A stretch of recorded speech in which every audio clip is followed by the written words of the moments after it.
Vamos abrir as Escrituras na carta do apóstolo São Paulo aos Tessalonicenses.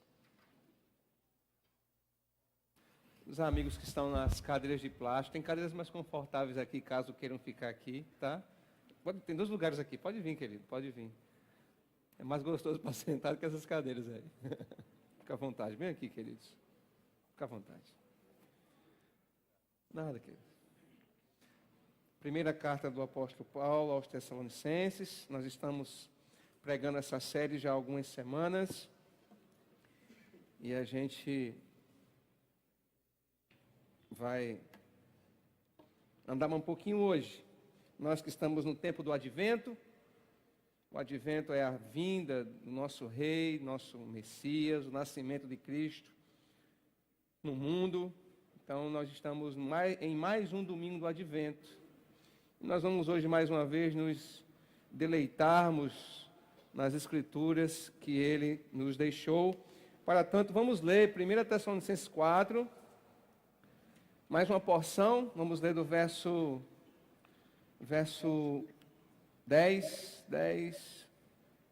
9. Mas quanto ao amor fraternal, não é preciso que eu vos escreva, visto que vós mesmos sois instruídos por Deus a vos amardes uns aos outros. Pois é certo que já obedeceis assim, procedeis assim com todos os irmãos de toda a Macedônia. Irmãos, também vos exortamos a que vos aperfeiçoeis nisso cada vez mais, procurando viver em paz, tratando os vossos assuntos e trabalhando com as próprias mãos, como já vos ordenamos, a fim de que andeis com dignidade diante dos que são de fora e não necessiteis de coisa alguma da parte deles. Pai querido, submetemos ao Senhor esse tempo, nos dobramos, Pai, frente à Tua santa vontade, nos colocamos aqui à inteira disposição do Teu Santo Espírito, rogamos por Tua unção sobre nós, nos dando entendimento das Escrituras. Ó Deus, as aplicações que coloquei aqui, o Senhor pode trazer também outras aos corações. Por isso que nosso clamor aqui nessa noite fala conosco, Senhor. Para que não saiamos daqui da mesma maneira como nós entramos, mas sejamos tocados profundamente pela Tua palavra.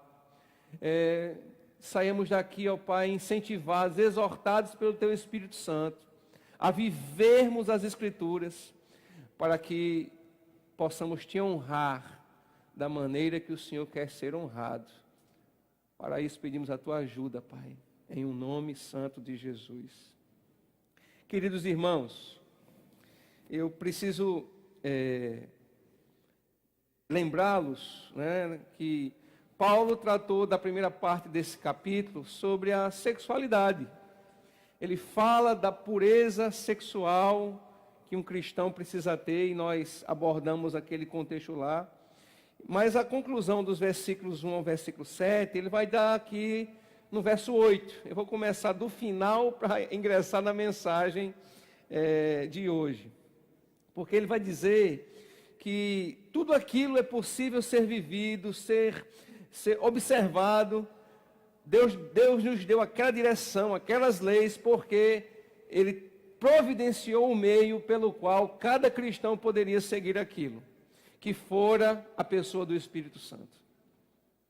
Deus, ao nos dar uma lei, Ele mesmo providencia o meio para que cumpramos a lei que Ele nos traz. Ele também fala que não devemos rejeitar aquilo que Deus nos ordena. E aí a gente vê que tantas vezes a gente acha que está a ouvir uma palavra do pastor, de alguém que vem pregar, a gente acha que ao não obedecer aquilo, a gente está rejeitando a palavra de um homem. Meus irmãos, quando nós ouvimos a palavra de Deus, quando nós fazemos questionamentos com base apenas na nossa teimosia, porque na maioria das vezes é apenas teimosia nossa, ou como numa linguagem bem popular de hoje, é birra. Igual crianças que fazem birra com os pais. A gente simplesmente não está rejeitando o pastor, alguém que está trazendo uma instrução. Paulo está dizendo que nós estamos rejeitando Deus. Isso é muito sério. Você já imaginou? Você, de maneira consciente, está se opondo a Deus por pura birra, por pura teimosia. Já imaginou isso, meus irmãos? Mas às vezes não é só birra ou teimosia, porque tem gente que sempre é do contra, né? A gente imagina o tempo fechando assim, eu acho que vai chover. Não, vai não, vai fazer sol. Tem gente que é sempre assim, ela só é do contra. Ela nem sabe por que é do contra, mas ela é.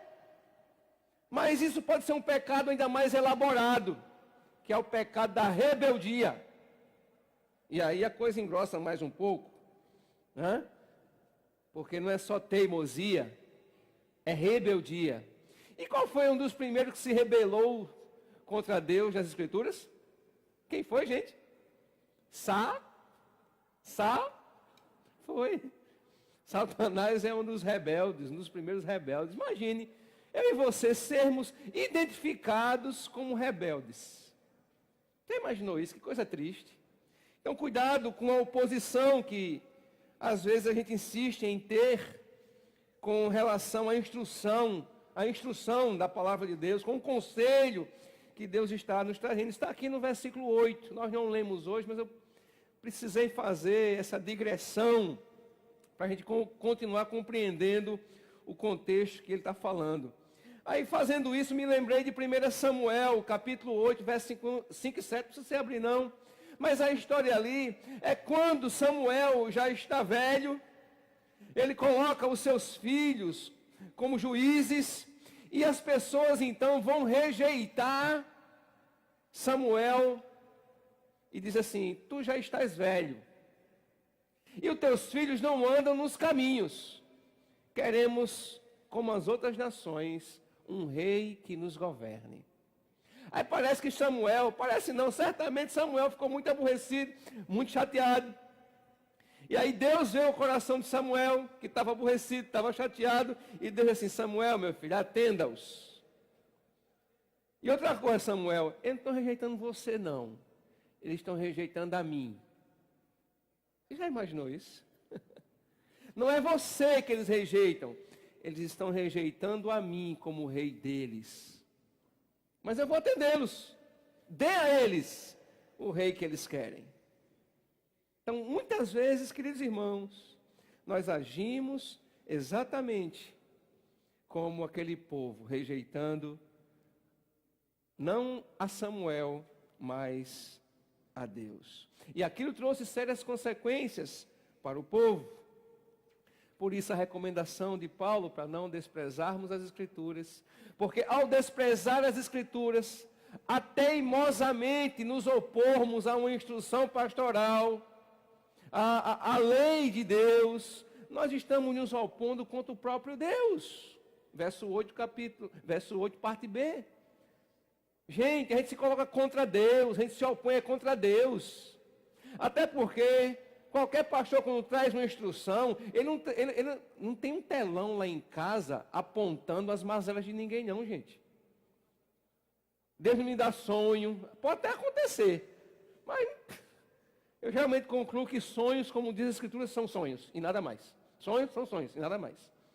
Então eu não fico aqui investigando, como até soube uma coisa muito esquisita essa semana, de um rapaz que, se passando por um profeta, na época do Orkut, ele fazia, Ele fazia pesquisas pelo Orkut, aí chegava na igreja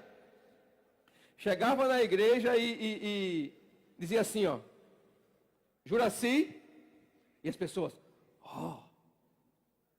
Juraci Linhares. Aí a Juraci falou, mas o cara ia na internet e fazia pesquisa, gente. Você dá para acreditar numa coisa dessa? Mas isso já aconteceu. Meu Deus do céu. Então lá em casa não tem isso não, viu gente?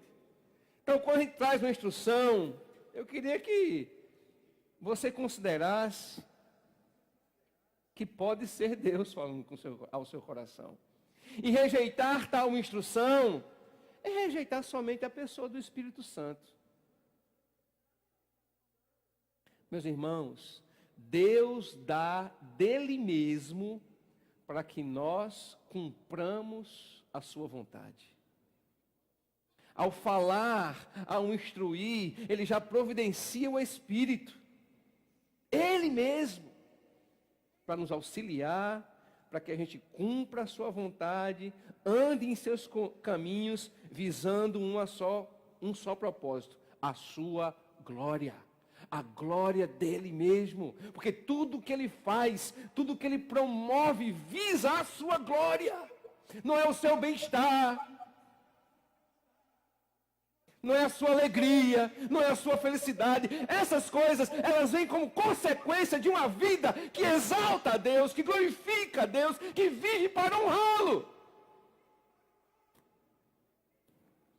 Gálatas capítulo 5, versos 16 e 17 diz o seguinte: digo, porém, andai no Espírito, e jamais satisfareis as concupiscências, os desejos desenfreados da vossa carne. Essa digressão era necessária. Porque agora Paulo vai introduzir do verso 9 ao verso 12, ele vai fazer essa transição entre a santidade do sexo e vai entrar na temática do amor fraternal. O amor fraternal.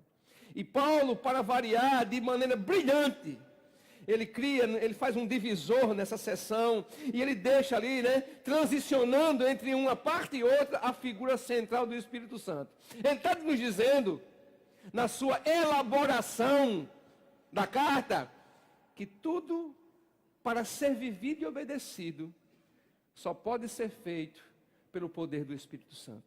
Que todo o ensinamento que ele está trazendo, que toda a instrução, toda a lei, toda a ordem, só é capaz de ser vivida na força, no poder e na unção do Espírito Santo. Daí o brilhantismo de Paulo, ao fazer a transição entre a santidade do sexo, da vida sexual e agora dos relacionamentos na igreja. Tanto aquilo que compreende a intimidade de um casal, quanto aquilo que é vivido publicamente no seio da igreja, só é possível se nós ouvirmos, se nós continuarmos sendo guiados pelo Espírito Santo de Deus. O amor fraternal, então, ele vai tratar, dizendo que o Espírito Santo auxilia cada crente a viver em santidade, nessas áreas que já foram abordadas. E quanto ao amor fraternal, meus irmãos, quem ama não pratica o mal contra o próximo. Ele vai dizer isso aqui. E ele diz mais: olha, vocês inclusive já estão instruídos desse sentido aí. Há uma instrução, mas eu quero que vocês observem de maneira melhor ainda a instrução que eu estou dando para vocês. Mas vocês já são instruídos. Ele é um diplomata, Talvez houvessem falhas ali, mas ele está dizendo assim: não, vocês já são instruídos, mas deixa eu dar uma caprichada melhor. Deixa eu colocar um tempero, deixa eu colocar uma cereja a mais nessa cobertura, para que vocês fiquem ainda melhores. É isso que ele está fazendo aqui. Aí no verso 9, ele vai dizer: mas quanto ao amor fraternal, não é preciso que eu vos escreva, visto que vós sois instruídos. Vocês já sabem. Irmãos, no tocante àquela igreja, no tocante a esse tema do amor fraternal, aquela igreja não era autodidatista. Eles não aprendiam na força, na capacidade do braço deles, do intelecto deles. Não. Aquela igreja aprendeu o amor fraternal de maneira teodidatista. Foi Deus quem os ensinou. Sabe por quê, meus irmãos? Porque não se aprende a amar com os mestres humanos. Os mestres humanos, os artistas humanos, os filósofos, eles vão abordar a temática do amor. Mas, por exemplo, o cancioneiro popular vai dizer assim, olha, que seja eterno enquanto dure. Que seja eterno o nosso amor enquanto durar. Depois que durar, não tem problema. Então, o amor humano ele é efêmero. Ou como vai dizer lá o sociólogo lá, os relacionamentos se liquefazem. Está bem legal hoje, como dizia o Bauman. Está bem legal hoje, amanhã não é nada. Hoje é platônico, inclusive que tenha cuidado com essa coisa de amor platônico. Nunca diga isso, depois você vem me perguntar por quê. Mas nunca diga isso, o meu amor é platônico. Nunca faça isso, que é estranho para um cristão dizer isso. Mas a gente reproduz essas coisas mimeticamente, como papagaios adestrados. Nem sabemos o que estamos dizendo. Nós precisamos amar como Cristo nos ensinou, meus irmãos. Nós precisamos amar como as Escrituras dizem. E isso não se aprende com os teóricos humanos. Isso se aprende apenas com Deus, porque Ele é o próprio amor. Ele é a fonte de todo amor. Ele é a fonte de todo bem. E aí eu preciso já fazer uma colocação aqui, uma pergunta. Como anda o seu amor para com os outros? Como anda o seu amor? Indigesta, né? Mas necessária. Como anda o seu amor para com os outros? Como anda a sua paciência? Como anda a sua tolerância? Como anda a sua bondade? E a propósito, você já trouxe a sua doação para a semana que vem, para sábado que vem, para distribuirmos a ceia para os carentes? Se não trouxe, traga. Como anda isso? Note bem que Paulo vai usar uma palavra, ele não usa para amor aqui, não é ágape que aparece. Ágape é aquela palavra que ele vai usar ali, em 1 Coríntios 13. Mas não é essa palavra para amor que ele usa. Ele também não vai usar eros, que é esse amor, de onde vem o erotismo, saudável dentro de um casamento. Amém, gente? O erotismo vivido dentro do casamento, essa sensualidade sadia é saudável dentro do casamento. Ela é danosa fora, porque ela pode rapidamente extrapolar para desejos que não podem ser atendidos fora do casamento. Mas não é eros que ele usa. Ele também não usa o estorguê, me perdoe a pronúncia do grego aqui, eu acho que é estorguê.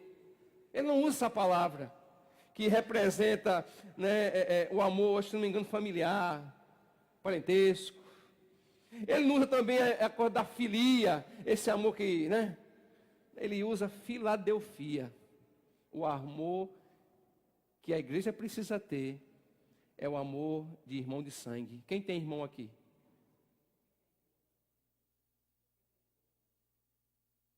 É dessa maneira que Paulo está dizendo que cada um daquela igreja, cada um de nós precisamos amar uns aos outros, como irmãos de sangue.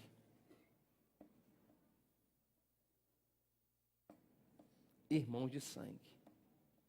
Isso eu fiquei assim, disse, eita, pio, o caldo engrossou. Agora eu pergunto para você, como é que se ama um irmão de sangue? Pensa no pior que você tem, que sempre tem um que, né? Sempre tem um, sempre tem. Bicho fulano, dor de cabeça, ou caba desorganizado, ou bicho preguiçoso, ou bicho mentiroso. Olha, aquele meu irmão é confusão. Não tem confusão, confusão aprende com ele. Porque tem gente assim, irmão da gente que é assim. Tem gente assim. Mas você abandona ele? Você despreza? Você joga fora? Você chuta quando ele está caído? Não. A gente ama. Eu me lembro quando o Ceano foi para o Maranhão e no meio da estrada tivemos um problema com o carro lá, o carro do irmão Francisco, que eu agradeço até hoje. Gerei, foi uma dívida para o irmão lá, consertar aquele carro. E ela estava saindo ali, eu comecei a chorar. Porque minha irmã estava indo para o Maranhão fazer missões. Eu sabia onde é que ela estava, eu fui deixar o meu cunhado. A parte mais fácil foi deixar meu cunhado. A parte difícil foi vê-las pegando aquela van e indo embora com meus sobrinhos. Que coisa difícil. Porque o irmão de sangue é isso. Pode ser desagradável às vezes é. Aqui tem pessoas que, por exemplo, têm irmãos que estão aprisionados, cumprindo pena, por delitos que merecem estar ali, mas você não sabe o drama que essas pessoas vivem. E por mais que a gente diga, olha, tenha calma, paciência, ele está ali porque ele merece e tal. Mas, gente, é um irmão de sangue, veio do mesmo ventre. E Paulo está dizendo que a intensidade que nós devemos nos amar é esta. E não essa superficialidade. Pai, Senhor, tudo bem, Charles. Quando o outro erra, e a gente erra, ou tem alguém aqui de frente de mim, que se tiver deve ser anjo, assumir uma qualificação aí. A gente erra, gente. Aí no primeiro erro, ou no segundo, no terceiro, a gente despreza. A gente joga fora. A gente corta relacionamento. Vou deletar do Facebook. Excluir da rede social. Porque agora a vingança máxima se tornou excluir do WhatsApp. Ele vai ver. Vou tirar do grupo da família. Ah, meu amigo, você quer ver a confusão grande? É essa. Tira do grupo da família. Gente, que grupo de WhatsApp de família? Pelo amor de Deus. Eu estou criando situação, não estou sabendo nada, mas estou criando aqui. O Espírito Santo pode estar trazendo. Aí até lá, tá lá, conversa lá. E aí, Natal, vai para casa de mãe? Não vou não. Não acredito para casa de mãe, não vou não.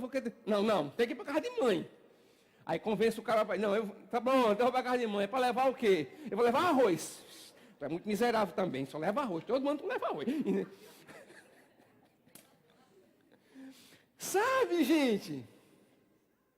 Mas, ó, é esse amor, é Filadelfia. A palavra que ele usa é essa, Filadelfia. O amor como de um irmão de sangue. O cabo não presta, mas a gente defende ele. Sabemos que ele erra. Mas a gente defende, a gente está do lado, a gente vai atrás. Às vezes ficamos chateados um com o outro, perdemos a paciência. Mas ele é como um irmão de sangue, devemos amar. E irmos até as últimas consequências para amá-lo. Porque tem gente que não quer ser amada, né? Tem gente que faz questão de ser odiada, parece que é assim. Tem gente que faz questão de ser odiada. Desagradável ao ponto, que assim, me odeie, por favor. Não preciso do seu amor, me odeie. Tem gente que é assim, doida. Nós precisamos ir às últimas consequências. Porque no tocante à paz, a Bíblia vai dizer, né, se for possível, no tocante a você, tenha paz com todos. Com todos. Então, toda vez que você vê a instrução para amar o irmão na Bíblia, é como seu irmão de sangue. Alguém vai dizer, graças a Deus que eu sou filho único. Mas já ficou exemplificado como deve ser amado. Esse meu negócio está pegando. Passa aí, Pérez, por favor. Aí ele fala no verso 10 que o amor fraternal deve ser contínuo.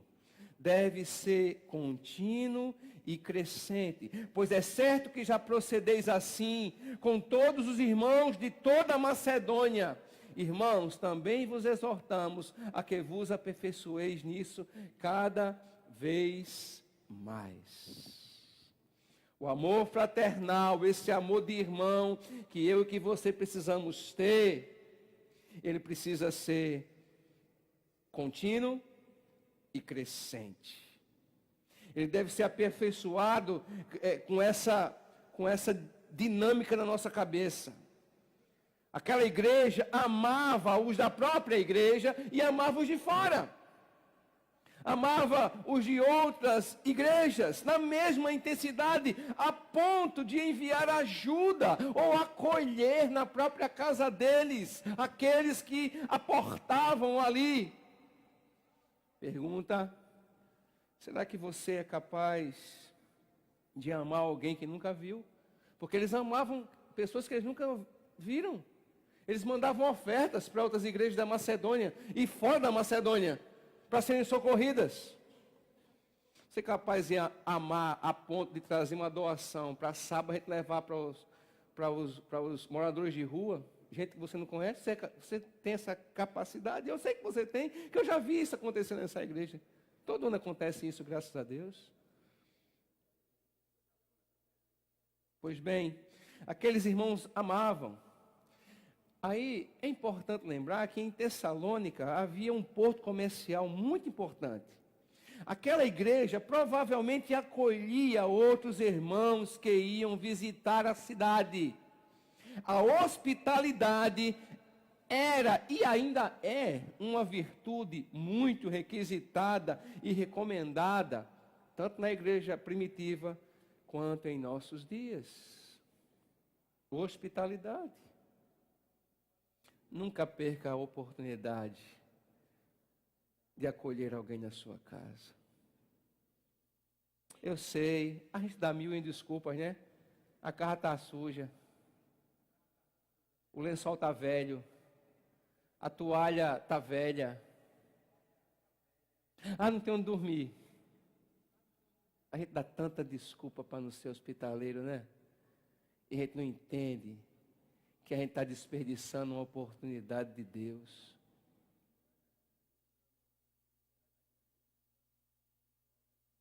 Paulo esperava que eles desenvolvessem mais esse amor fraternal. Irmãos, não há limites para esse amor. Passa aí, Paulo. Está funcionando? Não há limites para esse amor. Não há limites. Ele precisa ser crescente. Precisa ser sempre desenvolvido. Nosso alvo é amarmos como Jesus. Falhamos muitas vezes. Porque muitas vezes a carne prevalece, mas ao nos distanciarmos do modelo e da ordem, devemos nos arrepender e retomar a prática e o exercício do amor fraternal. Você pode sair daqui hoje e dizer: Senhor, me perdoe por oportunidades que eu estou desperdiçando para amar meus irmãos. Porque o nosso amor precisa ser aí, regado, crescente e contínuo. Para o amor fraternal não existe também finalização. Dá um golpe aí, cadê Tony? Pode fazer? Pode não. Porque não existe finalização, doutor, para o amor fraternal. Não existe, como é que é o golpe chamado, para que imobiliza o sujeito, finaliza? Arm lock. Não sei se é isso não, mas vamos lá. Mas no amor não tem finalização. Não tem fim de luta. Não tem endgame. Não tem. Não tem game over. O que tem é continuidade e crescimento. Você sabe muito bem que de todos os dons que o Espírito Santo distribui, só vai restar um, né, irmãos? Ele vai, inclusive, transpassar essa realidade e vai chegar até o céu e depois ser vivido na terra restaurada. Qual é esse dom? Quem que fala isso? O próprio Paulo, 1 Coríntios capítulo 13. Ele vai dizer que só vai restar o amor, capítulo 13, verso 8 a 13. O amor que corria pela igreja em Tessalônica era então como um rio caudaloso que inundava toda a Macedônia. Mas Paulo vai insistir que este amor podia transbordar ainda mais, porque não há limites para a amplitude, para a profundidade dessa correnteza, porque essa fonte de amor é inesgotável, ela é o próprio Deus. Eu estou tão sem amor porque está longe de Deus. Eu estou tão sem amor para a obra de Deus porque você está longe de Deus. Eu estou tão sem amor pelo meu irmão, é porque você está longe de Deus, você está longe da fonte, você não está bebendo da fonte certa, porque quem bebe da fonte, que é o próprio Deus, sempre tem amor para dar, amor para receber, amor para compartilhar.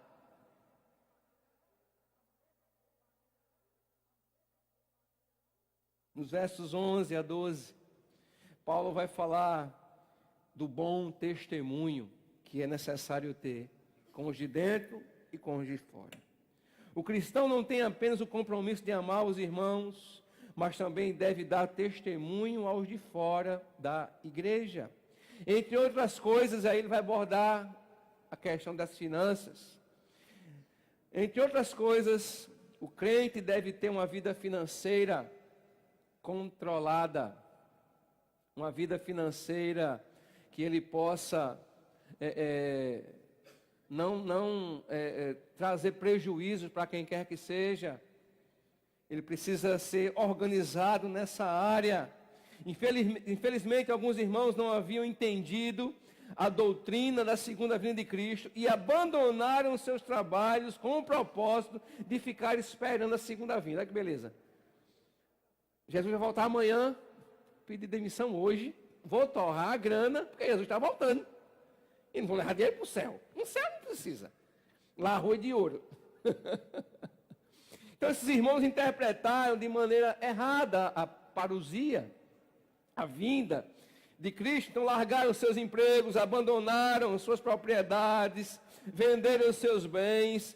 Mas, pouco tempo depois, eles precisaram ser assistidos financeiramente por outros crentes. As contas chegavam. Os compromissos, então, estavam deixando de serem honrados. Claro que provavelmente alguns comentaristas vão dizer, que por trás disso também havia um elemento do pensamento grego. Qual era esse elemento? Que o trabalho manual era algo indigno. Porque trabalho digno para um grego era se dedicar à arte, à atividade física, às lutas, à filosofia, ao aprendizado, à poesia, a ponto de trabalho manual ser coisa de escravo. Então talvez houvesse também ali uma malandragem sendo inserida. Não era só por causa da parousia, não. Era uma certa malandragemzinha, um escoramentozinho, um mundanismo. Mundanismo, aproveitando-se da doutrina da segunda vinda de Cristo. Um disfarce, Gil. E a gente vê, infelizmente, essas coisas acontecerem. Então a ideia era, para que se dedicar a plantar? Para que se dedicar a construir? Para que se dedicar a trabalhar manualmente, ganhar sustento, cuidar do lar? Ainda mais porque Jesus vai vir amanhã, ou daqui a pouco, e tudo vai ser transformado. Só, meus irmãos, que o cristão entende que o trabalho é parte da sua missão, ele encara seu ofício, seja em qual área for, com a possibilidade real de levar Cristo às pessoas. É assim que nós vivemos nosso trabalho. É estranhíssimo pensar, por exemplo, que amanhã vai alguém trabalhar murmurando. Vixe, vou trabalhar amanhã. Vixe, meu Deus, vixe, nossa semana já passou. Ai, não aguento mais. Pede demissão. Como dizia o tropa de elite, pede para sair. Pedi para sair, pastor, vou me dedicar à sua obra de Deus. O problema é o seguinte, que Paulo vai dizer que aquele que quiser trabalhar, também não coma. Se você aguentar não comer, não trabalhe. É isso que ele está dizendo.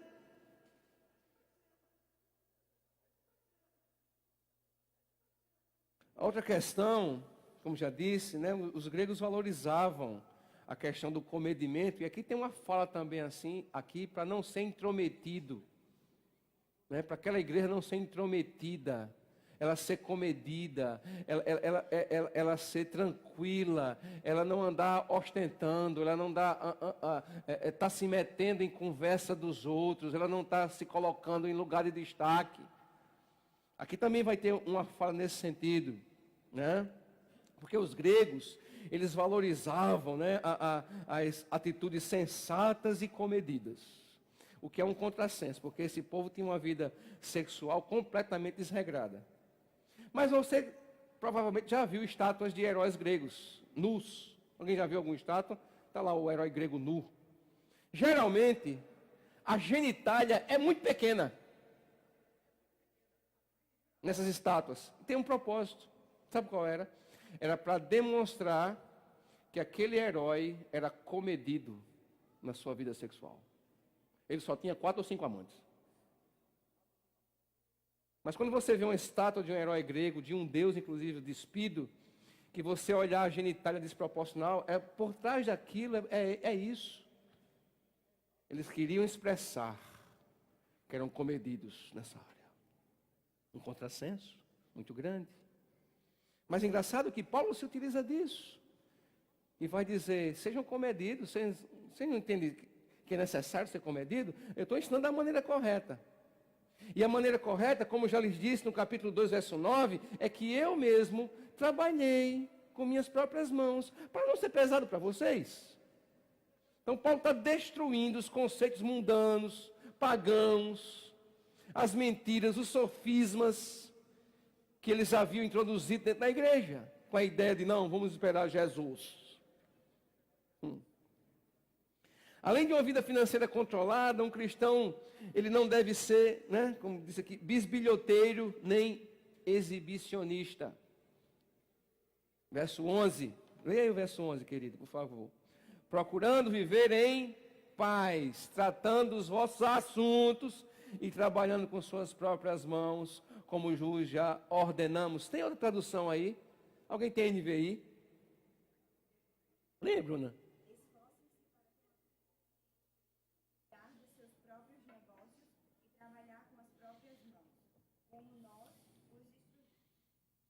Não se metam na conversa alheia e nem sejam arrogantes. É o que Paulo está dizendo aqui. E quando é que nós nos metemos nos assuntos dos outros? Fofocando, reproduzindo a outros parte de uma conversa que nós não conhecemos todo o contexto, por exemplo. Quer ver um exemplo disso? Alguém diz assim, ó, fulano é tão bom que não presta nem para si. Alguém já ouviu isso aqui? Fulano é tão bom que não presta nem para si. Então, fulano é tão bom que só faz mal ele mesmo. Aí a pessoa escuta a parte da conversa. Fulano não presta, tá vendo? Fulano não presta. Olha, Cleito. André me disse que já não presta. Só que ele ouviu um recorte da conversa. Como é que é? Ele ouviu, Fabiano, um recorte da conversa. Mas ele reproduziu agora toda a conversa. Ele está se intrometendo num assunto que não compete a ele. Está reproduzindo. E aí eu pergunto, quem nunca? Quem nunca? Quem nunca? Antigamente as pessoas ouviam por trás das paredes, né? Mas hoje em dia elas veem a vida dos outros. E elas tecem comentários. Tu viste o que fulano postou? Final de semana estava numa praia. Sexta-feira estava jantando na pizzaria. De novo. Quem nunca? A gente está se metendo agora.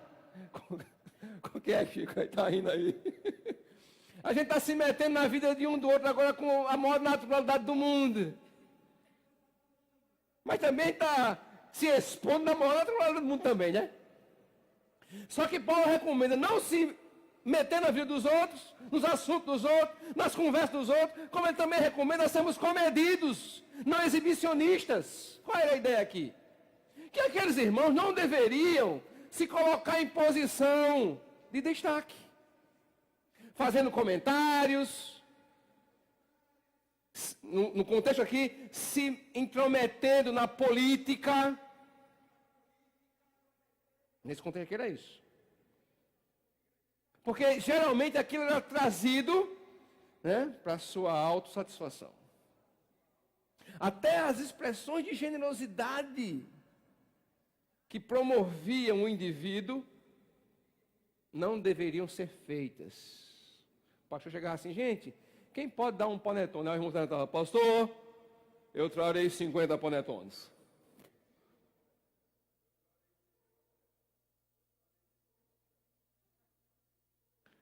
Mas que o pastor diz assim, pastor, está uma singela oferta. Mas, por favor, não comente com a igreja. Eu disse, nunca irei. Sabe? Então a Bíblia fala, não se meta na conversa que não é sua. E nem seja exibicionista.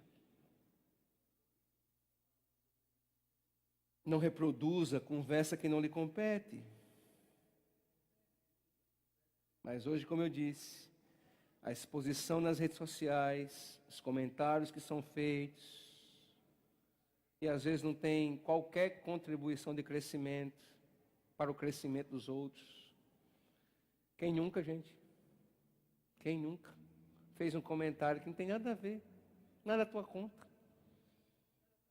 A gente faz isso. Infelizmente, ainda fazemos isso. Mas a gente precisa mudar esse comportamento. Precisamos mudar. Né? Eles deveriam também viver em paz com todos. Né? Meu irmão, procure isso pelo resto da sua vida. Agora, na minha pouca experiência ainda, eu tenho percebido que esse mandamento só pode ser vivido quando estamos diante da fonte de todo o amor e de toda a paz. Aquilo que o próprio Senhor disse em João capítulo 16, 33. Em mim vocês têm paz, eu vos digo, porque no mundo é só aflição. Eu estou no mundo, eu vivo nesse mundo. Então, onde é que eu encontro paz? Só nele. Somente nele. A igreja em Tessalônica deveria buscar paz nele. Deveria buscar sossego nele. Deveria viver uma vida comedida. É aquela coisa, postar no Instagram só o necessário. Postar nas redes sociais só o estritamente necessário que servisse para a edificação dos outros. E que glorificasse, louvasse os outros. E não a si mesmo.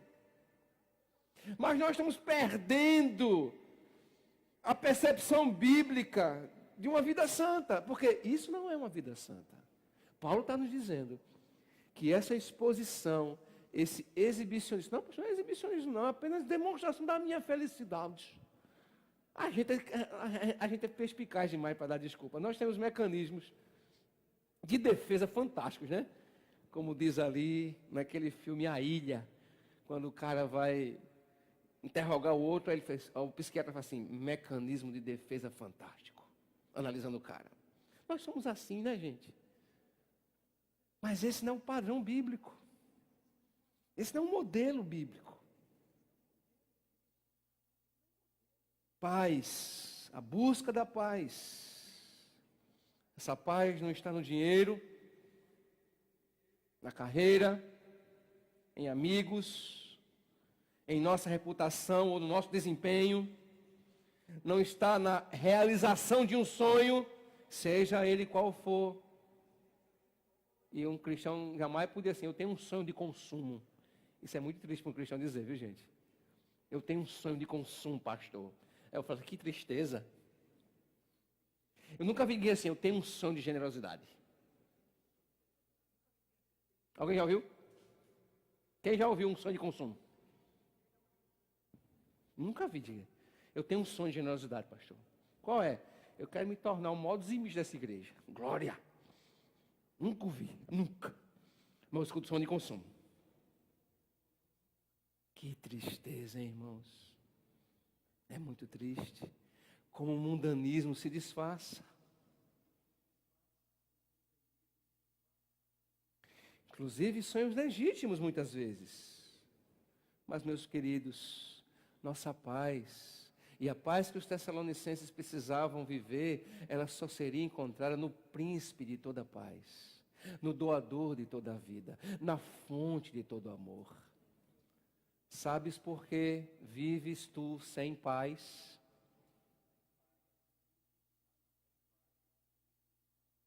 Sabes por que vives tu tão ansioso? Sabes por que vives tu tão inquieto? Sabes por quê? Sabes por que estás tão sem amor? É Bolsonaro, tem que matar mesmo. Bandido bom é bandido morto. Tá, tá, tá, tá, tá, tá, tá, tá, tá, tá. Oh, meus irmãos.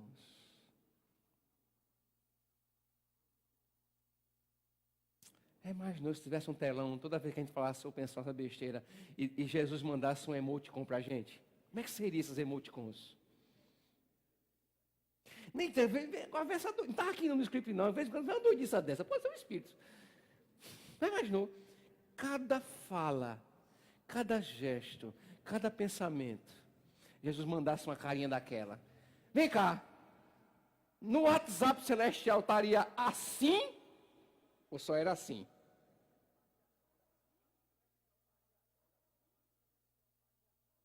Pensa aí. Como é que estaria, gente? Era joinha? Aqui é o que? De joinha? Era like ou dislike? O que seria, meus irmãos? Eu sei. Nas bobagens que eu faço um bocado. Eu fico na minha cabeça, chegando na mensagenzinha. Para a gente ir para casa, uma aplicação possível disso aqui, desses textos aqui, irmãos. A vida cristã, ela exige, sabe o quê? Diligência. Acomodação não faz parte da vida cristã. Somos chamados para servir a Cristo, servir os nossos irmãos. Somos chamados a servirmos uns aos outros. Agora, essa diligência, ela não pode ser vivida de maneira atabalhoada. Porque, atabalhoada, agitada, descontrolada, sem planejamento ou estratégia. Porque muitas vezes, no afã de servir ou recuperarmos um tempo perdido, nós queremos queimar as etapas do processo e isso nunca dá certo. Precisamos servir com ordem e decência. Se a nossa vida é um culto a Deus, e nós somos chamados para servir, isso precisa acontecer, Fabiano, com ordem e decência, tal qual todo e qualquer culto a Deus. Mas é necessária essa diligência na vida cristã. Segundo, a vida cristã exige paz. Paz. Paz com os de dentro, uma tranquilidade nos relacionamentos entre os irmãos. E eu não estou dizendo, repito, que vez ou outra não ocorram desconfortos. Claro que eles existem, eles fazem parte, mas o cristão maduro se senta com o outro, conversa, reconhece seu erro, resolvem a questão tranquilamente, sem atropelos ou ignorância. Nós somos chamados, nós somos membros uns dos outros, somos membros da família de Deus. As leis que regem a nossa vida são as leis do reino. Um cristão vive em outro reino, segue outras leis e tem um único rei, e o seu nome é Jesus.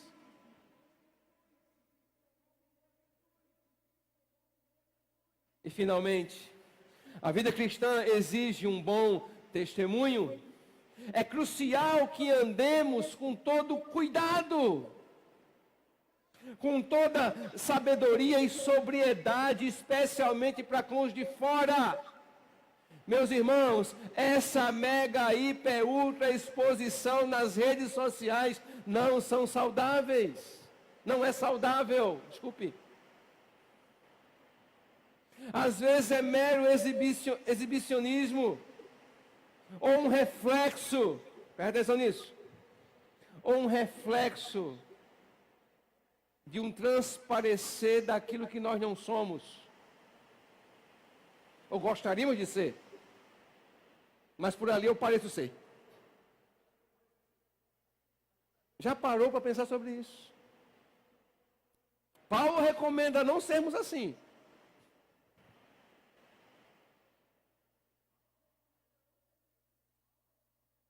Meu irmão ou minha irmã, em nome de Jesus, e mesmo não sendo um pecado, beber comedidamente, esporadicamente, qual é a necessidade que um cristão tem de botar no Instagram, numa rede social, que ele está tomando uma?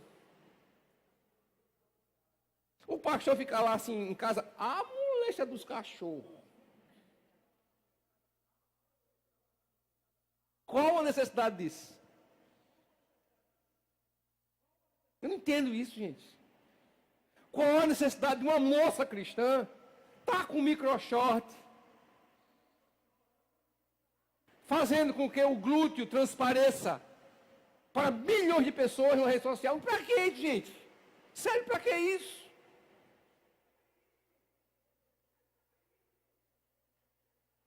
Ou mesmo um rapaz. Para quê?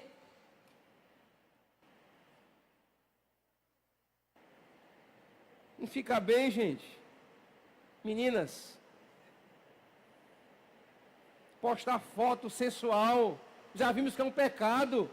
Essa sensualidade fora do casamento é um pecado. Porque você vai gerar desejos que o outro não pode atender. E você está se colocando como uma pecadora diante de Deus. Talvez já chegou na cabeça de alguém. Isso é uma besteira, pastor. Você vai continuar resistindo a Deus. Continue.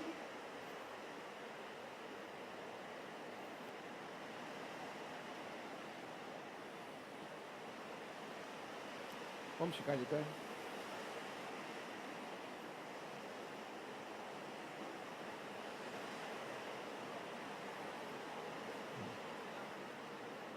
Diacone, ceia.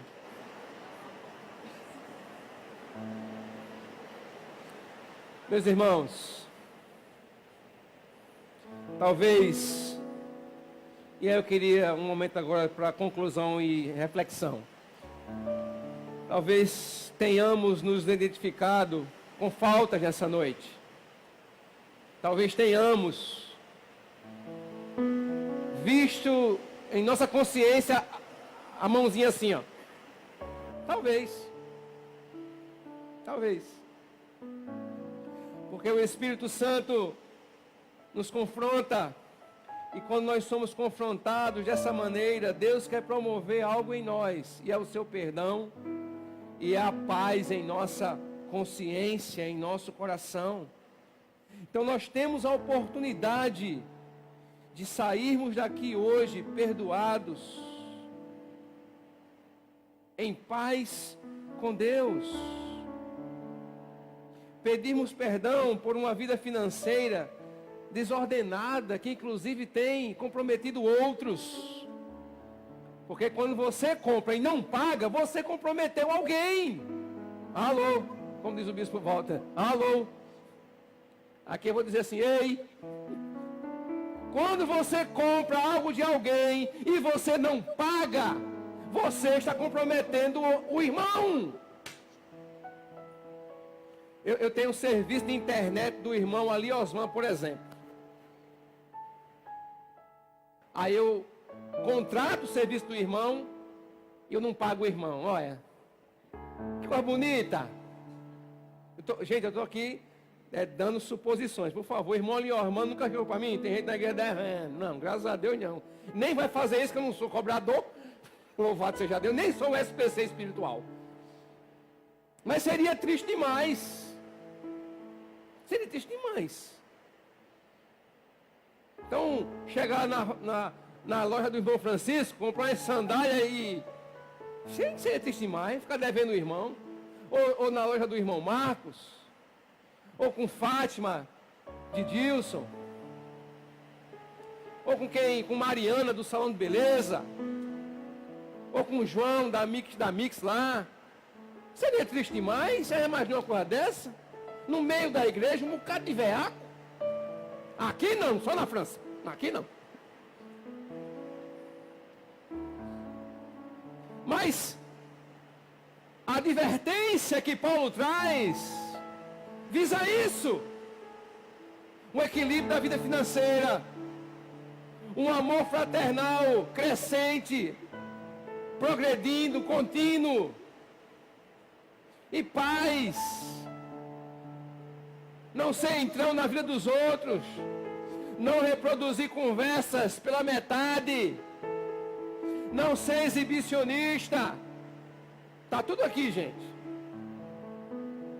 E talvez, repito, à medida que foi sendo pregado, o Espírito falando, as mãozinhas aparecendo dentro da gente. O momento é esse.